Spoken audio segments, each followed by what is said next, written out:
قاری محمد طیب قاسمی کے YouTube channel کو سبسکرائب کیجیے اور امن کے پیغام کو پھیلانے میں ہماری مدد کیجیے،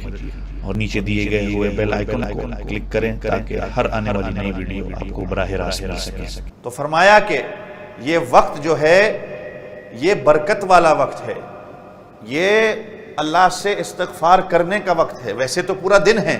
لیکن یہ وقت خاص اہتمام کر کے سحری سے کچھ دیر پہلے اگر ہم اٹھ کر 2 رکعت نفل صلاۃ التوبہ کے پڑھ کے اللہ کے سامنے گڑ گڑا کر اپنے گناہوں کی ہم معافی مانگیں، استغفار کی ہم کثرت کریں، تو ہمارے لیے یہ بہت بہتر ہے۔ ایک اللہ والے نے لکھا ہے، میں آج صبح ہی پڑھ رہا تھا کہ اگر اللہ نے توبہ اور استغفار کا طریقہ یہ رکھا ہوتا نا کہ جس طرح فقیر ہر دروازے پہ جا کر صدا لگاتا ہے اور روٹی مانگتا ہے، کہیں سے اس کو روٹی ملتی ہے، کہیں سے اس کو گالی گلوچ ملتی ہے، کہیں سے اس کو جھڑک ملتی ہے، لیکن وہ پھر بھی صدا لگانا چھوڑتا نہیں ہے، وہ اپنی صدا لگاتا ہے۔ کہ اگر اللہ نے یہی طریقہ رکھا ہوتا کہ گھر گھر جا کر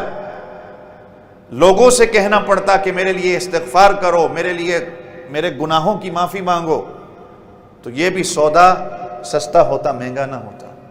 لیکن قربان جائیں، اللہ نے نبی کریم صلی اللہ علیہ وسلم کی اس امت پر رحم کر دیا کہ ہم نے صرف 2 رکعت نفل پڑھ کر اللہ کے سامنے مانگنا ہے، توبہ طائب ہونا ہے، استغفار کرنا ہے،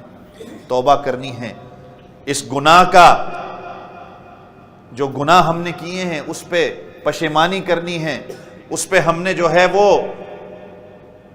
افسوس کا اظہار کرنا ہے، اور اس گناہ کو ہم نے چھوڑنا ہے جو گناہ ہم نے کیا ہے، اور آخر میں آئندہ کے لیے پکا عزم کرنا ہے کہ میں نے اس گناہ کی طرف جو ہے نظر بھی نہیں ڈالنی۔ میں دل میں عزم تو کروں، باقی اللہ رب العزت مجھے توفیق دیں گے، میں اپنے دل سے عزم تو کروں۔ اگر میں زبان سے کہہ رہا ہوں لیکن میرا دل اس کا عزم نہیں کر رہا ہو، دل میں پختہ ارادہ نہ ہو، تو پھر کوئی فائدہ نہیں۔ حضرت کعب رضی اللہ عنہ کا ایک قول ملتا ہے، حضرت کعب رضی اللہ عنہ فرماتے ہیں کہ جو بندہ یہ سوچے کہ میں رمضان کے بعد اللہ رب العزت کی نافرمانی کروں گا، اس کے روزے اس کے منہ پہ مار دیے جاتے ہیں، اور اللہ تعالیٰ توبہ کی توفیق چھین لیتے ہیں۔ عموماً اکثر و بیشتر ہم جو ہے یہ جملہ سننے کو ملتا ہے کہ ابھی رمضان کا مہینہ ہے، رمضان کے بعد دیکھیں گے۔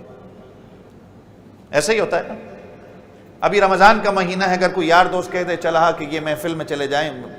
فلم دیکھنے چلے جائیں، یہ کام کر لیں فلاں، ابھی رمضان کا مہینہ ہے، رمضان کے بعد دیکھیں گے۔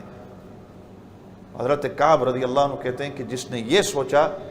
اس کی توبہ کی توفیق بھی ختم ہو جاتی ہے، اور اس کے روزے اس کے منہ پہ مار دیے جاتے ہیں۔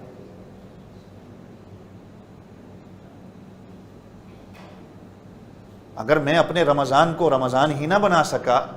کہ جس کا معنی ہی یہ ہے کہ جو گناہوں کو جلا دے، میں توبہ کی طرف نہ آ سکا، تو میرے سے پھر بڑا محروم کوئی نہیں ہے۔ کہ اگر میں اپنے رمضان کو پاؤں، اللہ کے رسول نے کیا کہا کہ رمضان کو پائے اپنی زندگی میں اور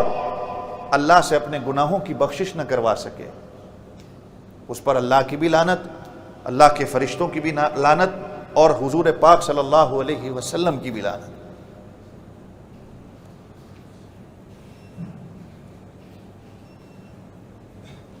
جیسے ہی گناہ سرزد ہو جائے استغفار کی،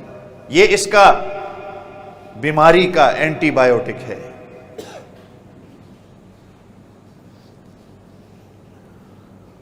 ساؤتھ افریقہ میں ایک شہر ہے کیپ ٹاؤن، اگر آپ لوگوں نے سنا ہے، دنیا کے خوبصورت ترین شہروں میں شمار کیا جاتا ہے۔ بعض علماء کرام تو کہتے ہیں کہ اگر دنیا میں کسی نے جنت دیکھنی ہے، ایک کشمیر ہے اور ایک ساؤتھ افریقہ کا یہ شہر کیپ ٹاؤن ہے۔ میں نے دیکھا ہے، وہاں پر ایک دفعہ ہم نے ایک ایسا پودا دیکھا جو بڑا خوبصورت نظر آتا ہے، آپ کی نظر کو بھی اچھا لگتا ہے، اور وہ جب آپ اس کو دیکھتے ہیں تو آپ کا دل کرتا ہے میں اس کو ہاتھ لگاؤں، جیسے گلاب کو دیکھتے ہیں لوگ، دل کرتا ہے اس کو توڑ لیں، لیکن وہ پودا ایسا ہے کہ اس کے اندر زہر ہے۔ اگر آپ نے اس پودے کو ہاتھ لگا لیا تو آپ کے جسم کے اندر زہر آ جائے گی۔ اللہ کی شان دیکھیں، جہاں پر بھی وہ پودا ہوگا ان پودوں کے درمیان ایک پودا ایسا بھی ہوگا کہ اگر آپ نے اس کو ہاتھ لگا بھی لیا، آپ کے جسم کے اندر اگر زہر آ جاتی ہے تو وہ پودا ایسا ایک ان کے درمیان ہوگا کہ اگر آپ کے جسم میں زہر آئی، آپ نے اس پودے کے اوپر ہاتھ رکھا، وہ اس تمام زہر کو چوس لیتا ہے۔